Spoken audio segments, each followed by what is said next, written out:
बिस्मिल्लाहिर्रहमानिर्रहीम। अस्सलाम वालेकुम। कैसे हैं आप अहबाब? आज एक हदीस लेके आया हूँ।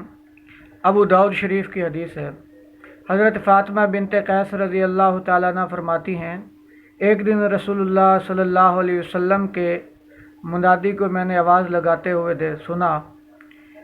जो लोगों को नमाज के लिए बुला रहे थे, तो मैं भी निकली। रसूलुल्लाह सल्लल्लाहु अलैहि वसल्लम के साथ नमाज़ पढ़ी। आप अलैहिस्सलाम नमाज़ पढ़ने के बाद मिंबर पे तशरीफ़ ले गए और लोगों से फरमाया कि अपनी अपनी जगह पे बैठ जाओ। फिर फरमाया, तुम्हें पता है मैंने तुम्हें क्यों जमा किया? तो सब ने अर्ज़ की, या रसूलल्लाह, आपको पता है, अल्लाह व रसूल व आलम, अल्लाह और उसके रसूल को पता है क्यों जमा किया। तो फरमाया, मैंने तुम्हें इसलिए जमा किया है कि मेरे पास ये तमीमदारी आए हैं जो कि ईसाई थे, और इन्होंने दज्जाल के बारे में, जैसा मैं तुमको दज्जाल के बारे में बताता था, उसी तरह इन्होंने दज्जाल के बारे में मुझे बात बताई है, वो सुनो। तो हज़रत तमीमदारी रज़ी अल्लाह ताला अन्हु मुसलमान हुए उसी वक़्त, और वाक़या सुनाया कि हम लोग, कि मैं और मेरे साथ कबीला लखम और जुज़ाम के 30 बंदे थे। एक बड़े बहरी बेड़े पे हम सवार हुए। तो पूरा एक महीना जो है उस समुंदर में, चूँकि तूफ़ान आ गया, और वो एक महीना जो है हमारे जहाज़ को खेलता रहा समुंदर में, पता नहीं कहाँ पहुँच गए। और एक दिन ग़ुरूब आफ्ताब के करीब हमारा जो बेड़ा है वो जजीरे के करीब लग गया। तो हम छोटी कश्ती के ज़रिए जजीरे में दाखिल हुए। तो जब हम गए तो हमने एक अजीब चीज़ देखी। अहलबु कसीरत शार, एक ऐसा जानवर देखा, जानवर नुमा, कि जिसके बाल बहुत ज़्यादा थे, दुम भी थी, और उसका पता नहीं चल रहा था आगे वाला हिस्सा कौन सा, पीछे वाला। तो उसने हमें कहा कि तुम लोग, उसने हमसे पूछा कि, हमने पूछा तू कौन हो? वैला की, तेरा नास हो, तू क्या बुलाया, क्या है? तो उसने कहा, अनल जसासा, मैं जसासा हूँ, और इस घर की तरफ जाओ, यहाँ एक आदमी कैद है जो तुम्हारी खबरें सुनने का बड़ा शौक़ रखता। तो कहते हम फ़ौरन भागे कि ये क्या, पता नहीं कोई जिन है क्या है। उस घर की तरफ गए।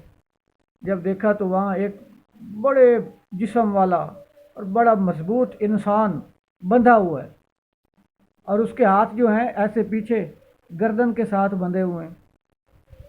तो जब हम गए तो उसने हमसे पूछा नखलिस्तान के बारे में।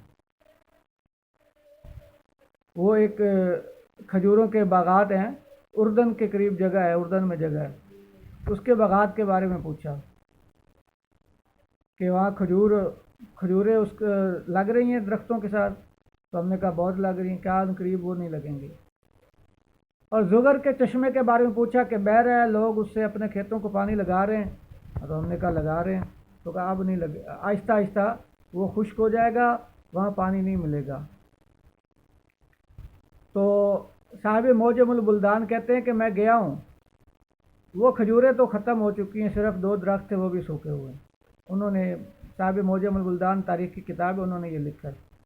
और जुगर के चश्मे में भी पानी कम हो गया। तो खैर अब भी नेट पे आ रही हैं बातें कि वहाँ पानी बहुत कम होता जा रहा है। तो खैर, और तीसरी चीज़ उसने क्या पूछी कि क्या आखिरी नबी उम्मी आ गए हैं? उसके बाद अपने बारे में बताया कि देखो मैं दज्जाल हूँ, और अन करीब मुझे निकलने की इजाज़त हो जाएगी। तो आप अलैहिस्सलाम ने फरमाया, वह फ़ी बहर शाम और फ़ी बहर यमन, या तो वो शाम के समंदर में है या यमन के समंदर में। फिर फरमाया, ला बल मिन क़िबल अल मशरिक़, बल फ़ी क़िबल अल मशरिक़, बल्कि फिर फरमाया नहीं, बल्कि ये मशरिक़ की तरफ है। औमा भी यदि 2 दफ़ा उसकी तरफ, मशरिक़ की तरफ इशारा किया। तो अब मदीने से मशरिक़ की तरफ जो समंदर है उस तरफ दज्जाल है। तो दज्जाल के निकलने से पहले अपने ईमान को मजबूत करें, क्योंकि ईमान वाले पर दज्जाल का वाल नहीं चलेगा, दज्जाल का वार नहीं चलेगा, दज्जाल की टेक्नोलॉजी फेल हो जाएगी। ایمان اس کو بچا لے گا، اور جو ایمان مضبوط نہیں ہوں گے وہ دجال کے فتنے کا شکار ہو جائیں گے۔ اللہ تعالیٰ عمل کی توفیق عطا فرمائے۔